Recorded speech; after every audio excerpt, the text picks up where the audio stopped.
¿Qué tal? Muy buenas noches, bienvenidos a Yaniot PM. Y hoy vamos a hablar del proyecto de ley de reforma migratoria del gobierno de Joe Biden, que busca la legalización de al menos 11 millones de indocumentados que viven en Estados Unidos. Será enviado al Senado en las próximas semanas para su aprobación. Se necesitarían unos 60 votos en el Senado, es decir, el apoyo de al menos 9 senadores republicanos, algo que el senador Bob Menéndez, líder de la iniciativa en el Congreso, ha dicho que no será muy fácil conseguir.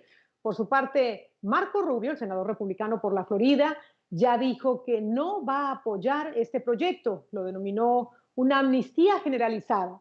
Otros legisladores republicanos también han enfatizado que la prioridad ahora es lidiar con la pandemia del coronavirus y el desempleo por la crisis económica, por lo que el futuro del proyecto es por ahora incierto. Aún así, los demócratas no descartan que una reforma migratoria se pueda aprobar, tal como lo prometió el presidente Joe Biden en su campaña presidencial. Pero, ¿qué posibilidades tiene este proyecto de convertirse en ley si se aprueba?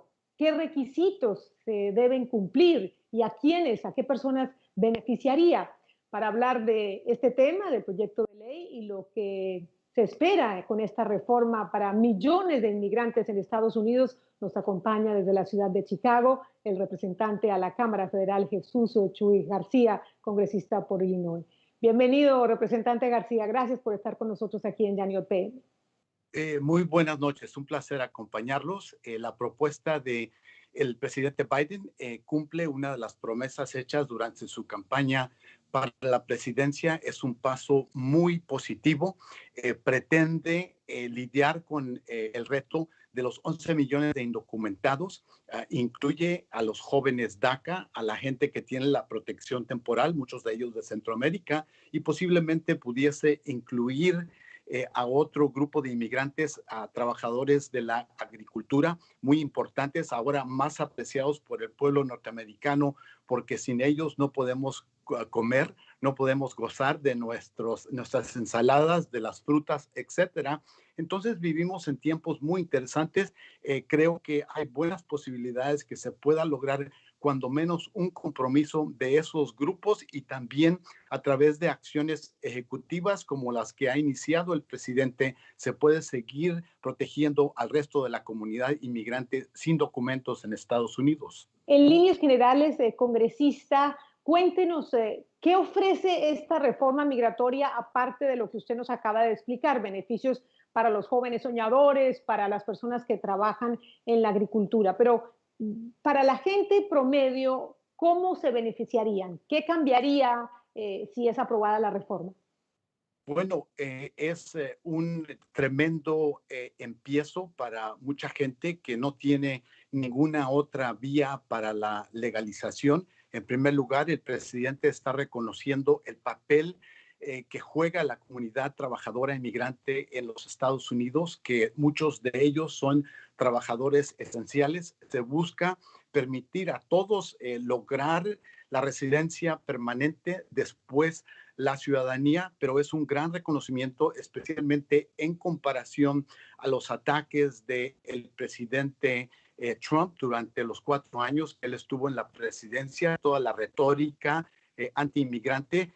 Se reconoce la realidad de nuestra economía, que los trabajadores inmigrantes son esencial para el bienestar de la nación y que debemos tomar pasos para asegurar su legalización, aunque eso incluya que algunos de ellos tengan que esperar hasta 8 años para lograrlo, pero cuando menos sería protección, pudieran trabajar, pudieran estudiar y pudieran seguir siendo elegibles para ciertos beneficios que tiene el resto de la población. Si los inmigrantes no están bien, si no tienen salud, si no tienen educación, entonces todo el país está en riesgo. Especialmente es lo que hemos aprendido de esta pandemia mundial. Desde luego. ¿Y qué requisitos deben cumplir las personas que quieren beneficiarse de esta reforma si se llega a aprobar? Bueno, todavía no vemos el texto de todo lo específico, pero en términos generales hay que vivir bien, hay que cumplir con las leyes, no violarlas. Hay que seguir documentando lo de su trabajo, dónde trabaja, con cuál compañía. Hay que ir acumulando documentación de su vida en los Estados Unidos. Hay que documentar otros lazos que tengan en las escuelas, en las iglesias, con organizaciones comunitarias, trabajo de voluntario en la comunidad, todo lo que refleje positivamente de una persona que está buscando ser permitido residir legalmente en este país, son entre las medidas más importantes que tomar en estos tiempos, mientras nosotros luchamos para la inclusión de los inmigrantes en los paquetes de alivio debido a la pandemia. Hay que ir documentando y preparándonos para tomar los pasos necesarios para asegurar que seamos elegibles cuando la ley permita que empiecen a tramitar para legalización y también para la ciudadanía. Congresista, todavía la ley no ha sido aprobada, por supuesto, pero ¿cuál es el trámite que debe seguir este proyecto de ley en el Congreso? Bueno, en primer lugar, la primera acción la va a tener que tomar la Cámara de Representantes. Aprobamos una ley hace casi 2 años que legaliza a los jóvenes DACA, a la gente que tiene TPS y otro número más pequeño de personas. Me imagino que lo mismo pueda ocurrir. También existe la posibilidad de, con el proyecto de alivio económico para lidiar con COVID y la recesión, que se pudiesen incluir, por ejemplo, los trabajadores esenciales del campo, del sector agrícola, en otro proyecto de ley separadamente, pero ambos tendrán que ser aprobados por la Cámara de Representantes primero, después por el Senado. Todavía está por determinarse si se pueden lograr los 60 votos en el Senado. También bajo unas circunstancias particulares es posible que un tipo de proyecto de ley pudiera ser aprobada por 51 votos, o sea, los 50 demócratas más el rompe de empates, que sería el voto de la vicepresidente Kamala Harris en el Senado. Yo creo que si pasaran los proyectos de ley ambas cámaras, el presidente Joe Biden firmaría dicha ley porque reconoce la urgencia de darle una vía a la gente para la legalización y también para la ciudadanía. Es lo más justo y lo que requiere nuestra sociedad y nuestra economía. Pero entonces, ¿en qué instancia no se necesitarían esos 9 votos republicanos en el Senado? Que muchos dicen, pues las posibilidades son escasas de que otros 9 republicanos en el Senado apoyen la reforma migratoria. ¿En qué instancia o cómo cambiarían la votación para que en lugar de ser 60, voten 51, que son los Hay un, demócratas? hay un proceso en el Senado conocido como el proceso de reconciliación, cuando se le hacen enmiendas al presupuesto de los Estados Unidos por condiciones, circunstancias extraordinarias. El Partido Republicano lo ha utilizado en muchas instancias cuando han tenido mayorías en el Senado. Una de las últimas medidas que tomaron fue el darle preferencia a la gente de altos salarios y a muchas corporaciones, darles un beneficio en sus impuestos anuales. Esa es una instancia de cuando fue utilizado ese proceso por la mayoría republicana. Lo mismo pudiera ocurrir con una mayoría, aunque fuese muy reñida, muy apretada, demócrata en el Senado, como es el caso. Idealmente sería fabuloso si hubiera un acuerdo bipartidista entre los dos partidos, pero si no se puede lograr eso, si no hay suficiente apoyo por parte de los republicanos porque quieren ser obstruccionistas como lo hicieron con el presidente Obama, el Senado pudiera aprobar la ley a través de esa medida porque existe un precedente en lo que ha hecho el Senado en el pasado.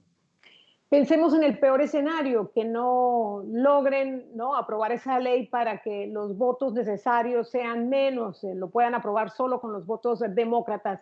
En caso del peor escenario, ¿qué posibilidades le ve usted, qué posibilidades reales de que este proyecto sea aprobado por el Senado?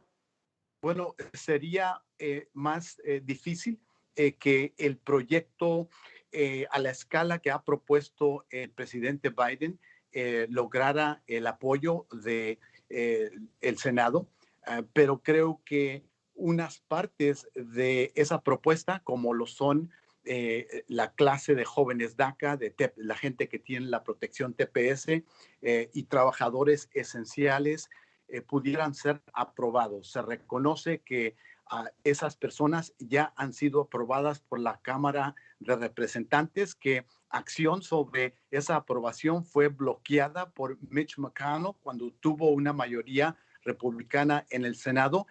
Creo que hay posibilidades que de esa forma se pudieran legalizar un buen número de inmigrantes. No serían los 11 millones, pero es posible que fuesen entre 3, 4 o 5 millones de personas que hoy en día no tienen su residencia permanente en el país.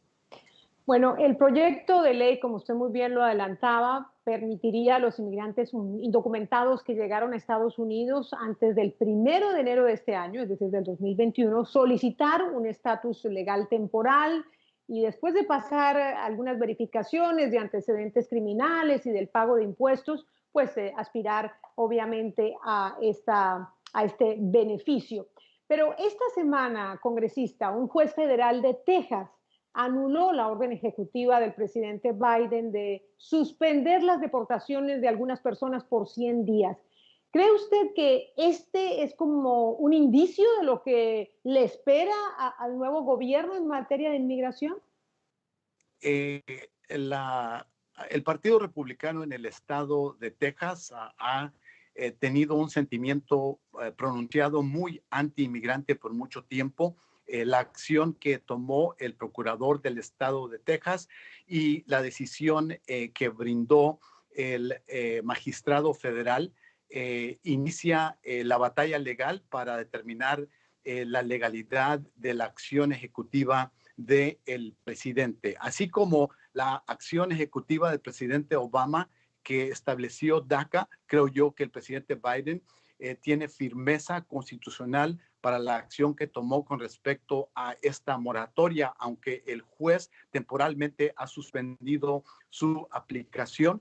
Se va a ver apelación y se espera triunfar en la Corte de Apelaciones. Es posible que el caso pudiera llegar hasta la Suprema Corte de la Nación, pero creo que hay buen fundamento legal y seguramente un caso moral para decir que esta acción debe tener la fuerza de la ley con respecto a una orden ejecutiva. Lo más preferido es que la aprobación que permita que esas personas no tengan que salir del país y la suspensión de deportaciones fuese si el Congreso actuara sobre las propuestas como lo que ha hecho el presidente Biden.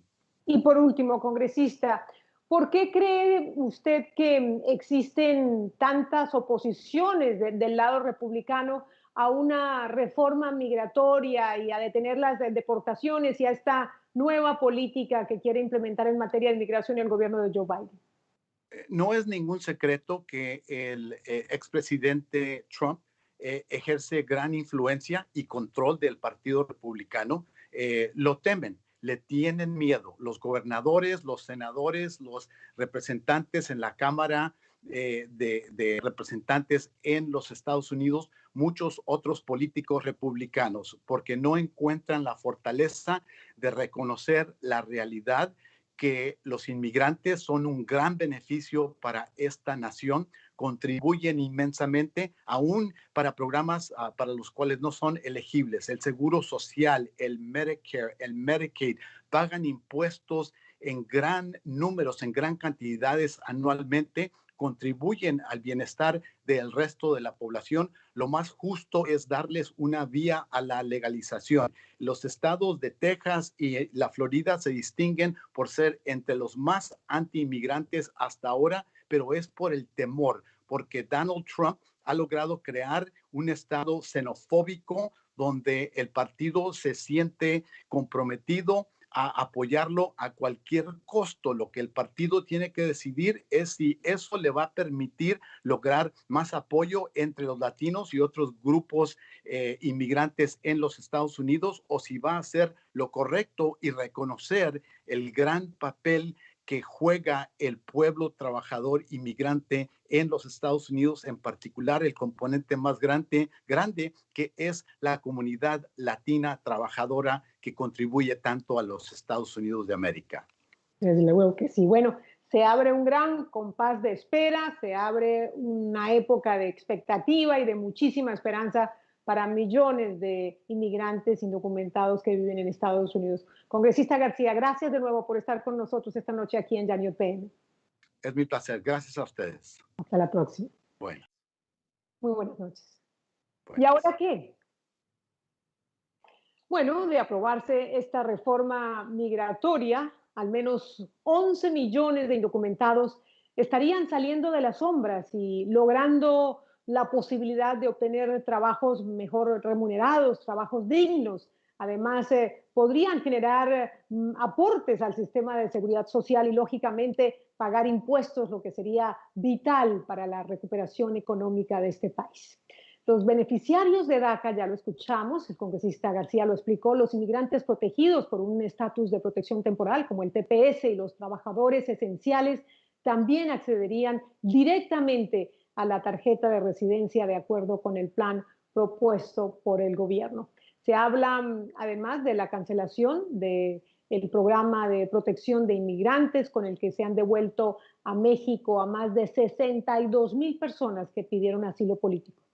Pero por ahora hay que decirlo, hay que tener en cuenta que nada de esto está aprobado aún, así que es importante ver la capacidad de negociación y de llegar a consensos que tienen los demócratas en el Congreso y estar atentos a los cambios en las leyes para estar muy bien informados. Para estar bien informados, recuerden que nos pueden visitar en nuestro portal univisionnoticias.com para actualizarse de toda la información sobre esta y otras noticias de su interés. Gracias por acompañarnos nuevamente. Hasta pronto. Les habló Patricia Yaniot.